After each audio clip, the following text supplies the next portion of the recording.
मनु के दो पुत्र थे, प्रियव्रत और उत्तानपाद। इनमें उत्तानपाद नरेश हुए। उनकी दो रानियां थीं, किंतु अपनी बड़ी रानी सुनीति पर नरेश का प्रेम कम ही था। वे छोटी रानी सुरुचि के वश हो रहे थे। एक दिन बड़ी रानी का पुत्र ध्रुव खेलता आया और पिता की गोद में बैठ गया। छोटी रानी वहीं थी। उनसे यह सहा नहीं गया। उन्होंने 5 वर्ष के बालक ध्रुव को हाथ पकड़कर नरेश की गोद से नीचे उतार दिया और झिड़क कर बोली, यह आसन मेरे पुत्र उत्तम का है। तुझे यहाँ बैठना हो तो भगवान का भजन करके मेरे गर्भ से जन्म ले।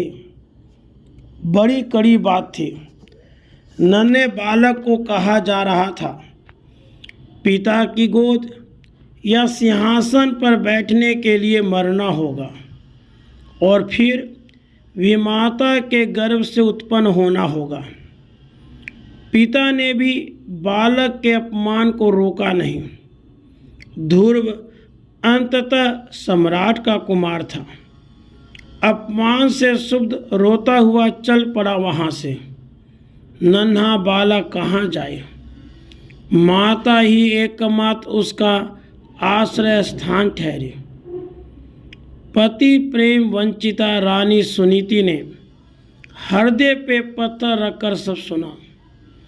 पुत्र को छाती से लगाकर रोती हुई बोली, बेटा, मुझ अभागिनी के गर्भ से जन्म लेकर सचमुच तुम भाग्यहीन हो गए हो, किंतु तुम्हारी भी माता ने तुम्हारे अपमान के लिए जो बात कही है, सच्ची बात वही है। सचमुच यदि तुम उनके पुत्र उत्तम की भांति महाराज के सिंहासन पर बैठना चाहते हो तो पद्मपलाश लोचन श्रीहरि के चरणों की आराधना करो।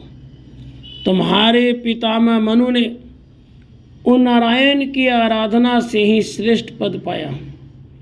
भगवान ब्रह्मा श्रीहरि की कृपा से ही ब्रह्मत्व को भूषित करते हैं। समस्त लौकिक पारलौकिक सुखों की प्राप्ति का साधन भगवत भक्ति है।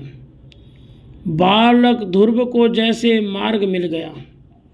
उन्हें पता नहीं था कि भगवान कौन है, उनकी भक्ति कैसे होती है, किंतु वे माता को प्रणाम करके घर से निकल पड़े अकेले वन के मार्ग में।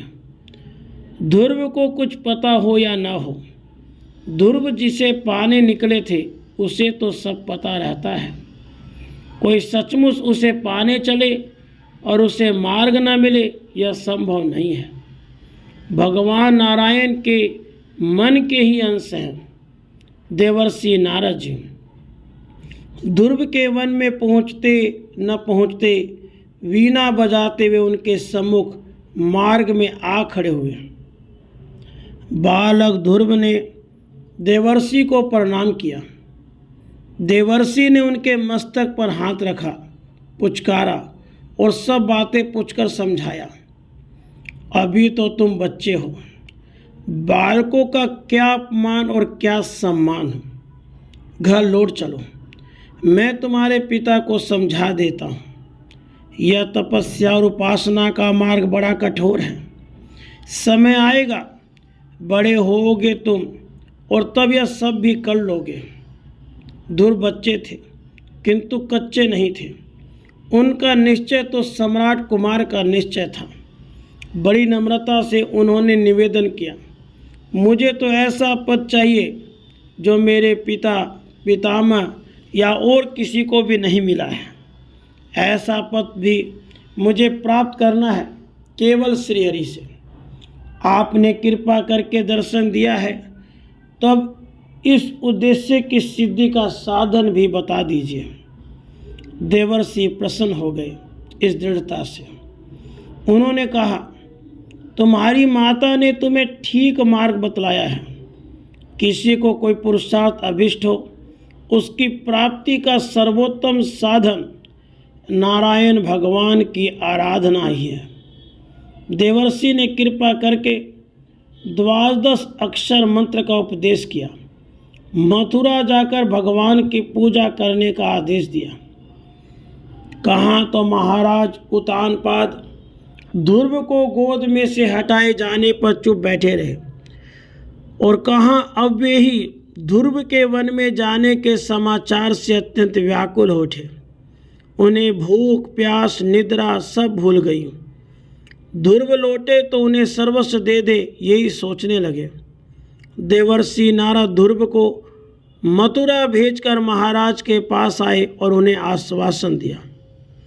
ध्रुव मधुवन में पहुँचे। यमुना स्नान करके वे देवर्षि के उपदेश के अनुसार मंत्र जप तथा भगवत ध्यान में जुट गए। 1 महीने उन्होंने 3 दिन के अंतर से एक बार बेर और कैद खाने का नियम बनाया। दूसरे महीने वे प्रति 6ठे दिन सूखे तृण या वृक्ष से अपने आप गिरे पत्ते खाकर रहे।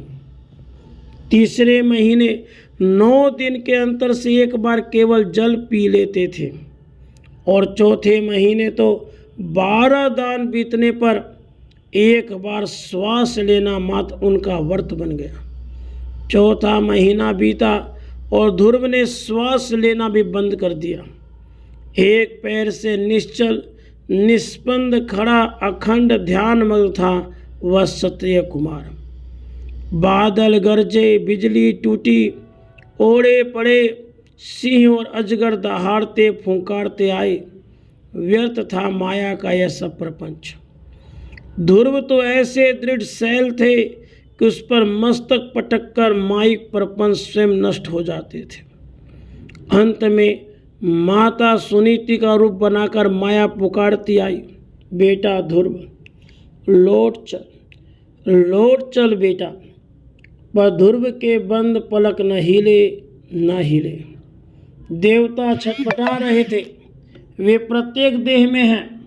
ध्रुव के दृढ़ प्राण निरोध के कारण उनका दम घूटा जा रहा था। ध्रुव उनकी पहुंच से परे पहुंच चुके थे। उनका कोई उद्योग ध्रुव के ध्यान को कंपित तक करने में समर्थ नहीं था। अंत में सब देवता त्राही करते हुए भगवान नारायण की शरण पहुँचे। भगवान ने उन्हें आश्वासन दिया और स्वयं गरुड़ पर बैठकर ध्रुव को कृतार्थ करने मधुवन पधारे। त्रिलोकी के नाथ सम्मुख खड़े हैं, किंतु ध्यान मग्न ध्रुव को इसका पता तक नहीं। भगवान ने ध्रुव के हृदय से अपनी मूर्ति अदृश्य कर दी। व्याकुल होकर ध्रुव ने नेत्र खोले और चकित देखते रह गए। हाथ जोड़ लिए, किंतु कहें क्या।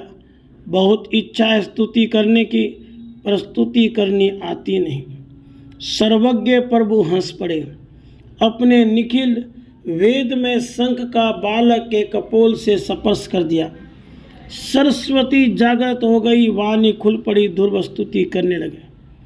स्तवन के पश्चात प्रभु ने कहा, बेटा ध्रुव, जिस पद को तुम्हारे पिता या पितामह तक ने नहीं पाया है, जिसे और भी कोई नहीं पा सका है, वह ध्रुवलोक तुम्हारा है।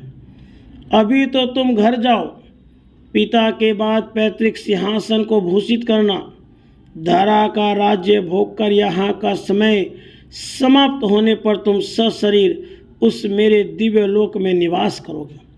सप्तर्षि तथा समस्त तारक मंडल उस लोक की प्रदक्षिणा किया करेंगे। भगवत कृपा पाकर ध्रुव लौटे। उनके लौटने का समाचार देने वाले को महाराज उदानपाद ने अपने कंठ का रत्नहार उपहार में दे दिया। माता सुनीति के हर्ष की बात तो क्या कोई कहेगा। प्रसन्नता के मारे पूरा आशीर्वाद तो नहीं दे सकी ध्रुव को तिरस्कृत करने वाली रानी सुरुचि। ध्रुव के प्रणाम करने पर गदगद स्वर से उन्होंने कहा, चिरंजीवी हो पुत्र। महाराज ने समारोह के साथ ध्रुव को नगर में लाकर युवराज पद पर उसी समय दे दिया। राधे कृष्ण। रा